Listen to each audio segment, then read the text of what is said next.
truth, transparency, and integrity in government, the right of every American to have a job, a living wage, to be educated in a decent school, and to a life filled with the dignity of work, promise, and the sanctity of home.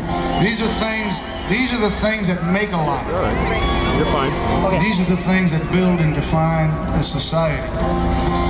And I think that these are the things that we think of on the deepest level when we think about our freedoms.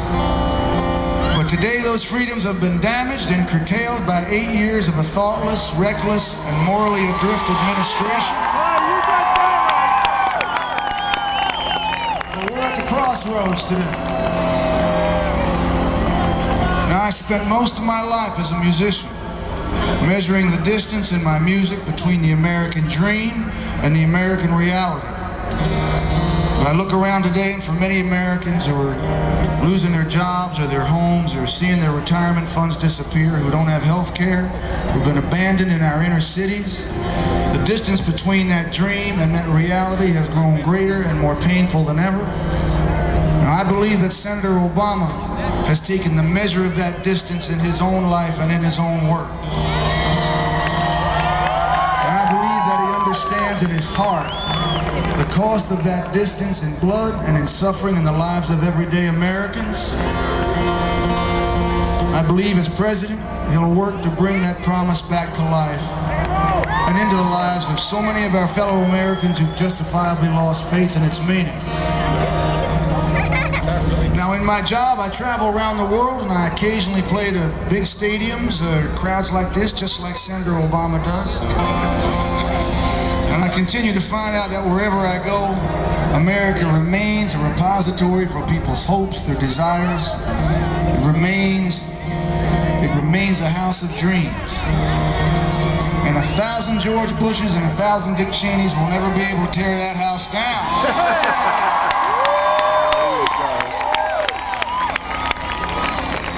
That's something that only we can do, and we're not going to let that happen. This administration will be leaving office. That's the good news. The bad news is they're going to be dumping in our laps the national tragedies of Katrina, Iraq, and our financial crisis. Our house of dreams has been abused, it's been looted, and it's been left in a terrible state of disrepair. It needs defending against those who would sell it down the river for power, for influence, or a quick buck. It needs strong arms, strong hearts, strong minds. We need someone with Senator Obama's understanding, his temperateness, his deliberativeness, his maturity, his pragmatism, his toughness, and his faith. But most of all, it needs us. It needs you, and it needs me, and he's going to need us. Because all that a nation has that keeps it from coming apart is the social contract between us, between its citizens. And whatever grace God has decided to impart to us and resides in us, it resides in our connection with one another. In honoring the life and the hopes and the dreams of the man or the woman up the street or across town, that's where we make our small claim upon heaven. Now, in recent years, that social contract's been shredded, and we look around today and we can see it shredding before our eyes. But tonight and today, we are at the crossroads. We are at the crossroads. And it's been a long, long, long time coming. I'm honored to be here on the same stage as Senator Obama. From the beginning, there's been something in Senator Obama that's called upon our better angels. And I suspect it's because he's had a life where he's had to so often call upon his better angels. And we're going to need all the angels we can get in the hard road ahead. So Senator Obama, help us rebuild our house.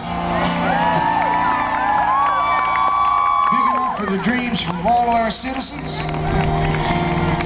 That's how well we accomplish this task will tell us just what it does mean to be an American in the new century, what the stakes are, and what it means to live in a free society. So I don't know about you, but I know I want my country back. I want my dream back. I want my America back. time to stand. Barack Obama, Joe Biden, roll up our sleeves and come on up for the rising.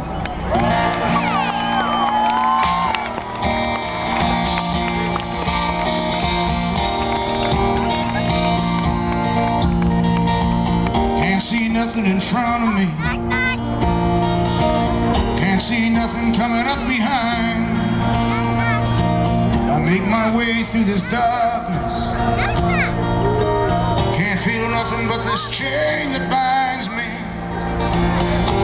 I lost track of how far I've gone. How far I've gone, how high I've climbed. On my back's a 60-pound stone. On my shoulder, half-mile of line. Come on up for the rising. Come on up, lay your hands in mine. Come on up for the rising. Come on up for the rising tonight. I left the house this morning.